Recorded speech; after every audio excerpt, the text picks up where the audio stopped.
ایک شوہر تھا، اس کی ایک بہت ہی نیک بیوی تھی اور اتنی خوبصورت تھی کہ اس کے محلے میں اتنی خوبصورت کسی کی بیوی نہیں تھی، اتنی خوبصورت بیوی تھی، لیکن یہ شرابی تھا، جواری تھا۔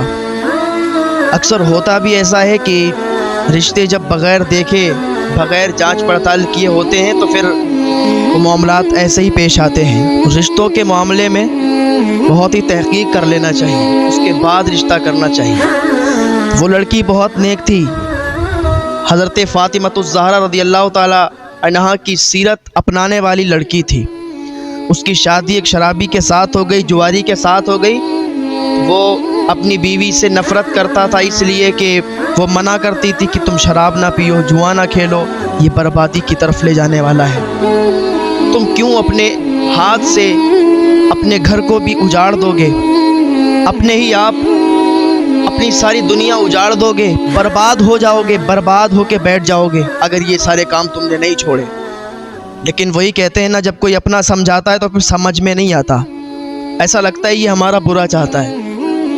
وہ اس سے نفرت کرنے لگا اپنی بیوی سے، اور اس کو بہت مارتا، بہت اس کو ستاتا، بہت زیادہ پریشان رکھتا، بہت زیادہ دکھی کرتا۔ نمازیں پڑھتی، وہ رو رو کر اللہ کی بارگاہ میں دعا کرتی تھی۔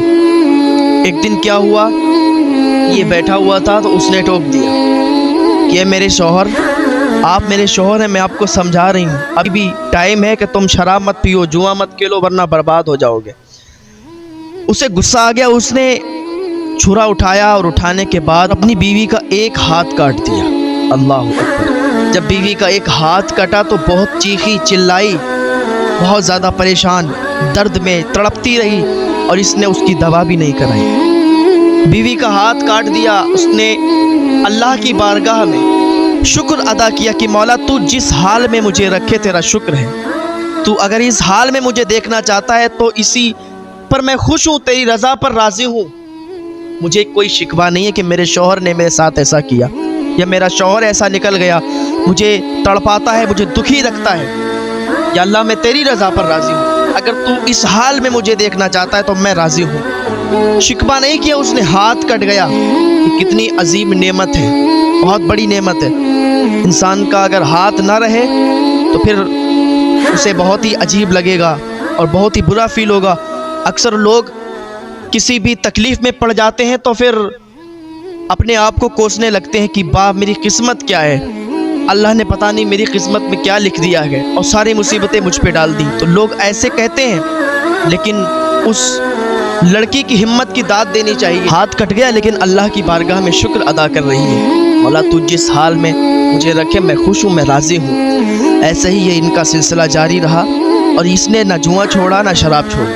ایک بات یاد رکھیں، جو انسان شراب کی لت میں پڑ گیا تو سمجھو اس کی زندگی تباہ ہو گئی، برباد ہو گئی۔ دنیا تو خراب ہوتی ہے، آخرت بھی خراب ہو جاتی ہے۔ شراب ایک ایسی بیماری ہے، اس میں انسان نہ اپنی بیوی کو دیکھتا ہے، نہ اپنے گھر والوں میں سے کسی کو دیکھتا ہے، جب بھی جسے بھی چاہے گالی دیتا ہے، جیسا بھی جس کے ساتھ سلوک کرنا چاہے کرتا ہے، اسے کسی کی خبر نہیں ہوتی۔ یہ شراب اتنی بری عادت ہے، اتنی بری چیز ہے۔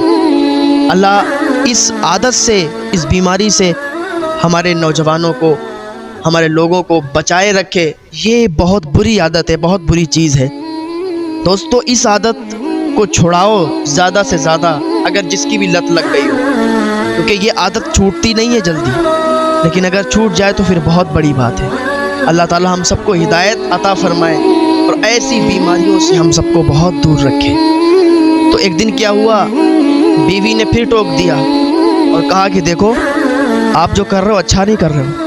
اتنا کہنا تھا کہ اسے پھر غصہ آیا، اور اس نے رات کے دوسرے پہر، بیوی رات کے دوسرے پہر میں بھاگ رہی ہے اور وہ پیچھے سے چھرا لے کے دوڑا رہا ہے، لیکن اللہ کا ترازو صرف انصاف کرتا ہے۔ دنیا والے کسی کو کتنا بھی پریشان کر لیں، کسی کو کتنی بھی تکلیف دے دیں، لیکن جس کا یقین اللہ پر پختہ ہوتا ہے پھر اللہ خود اس سے بدلہ لیا کرتا ہے، کیونکہ اللہ کا ترازو صرف انصاف کرتا ہے۔ آپ اللہ کے بندوں کو پریشان ایک گھڑی کر سکتے ہیں، لیکن وقت بدلتے دیر نہیں لگتی۔ جب وقت آتا ہے تو وہی بندہ منہ کے پھل گرتا ہے، وہی بندہ جو دوسرے کے لیے گڑھا کھودتا ہے وہ خود اسی گڑھے میں گرتا ہے، کیونکہ اللہ کا ترازو صرف انصاف کرتا ہے۔ رات کا دوسرا پہر ہے،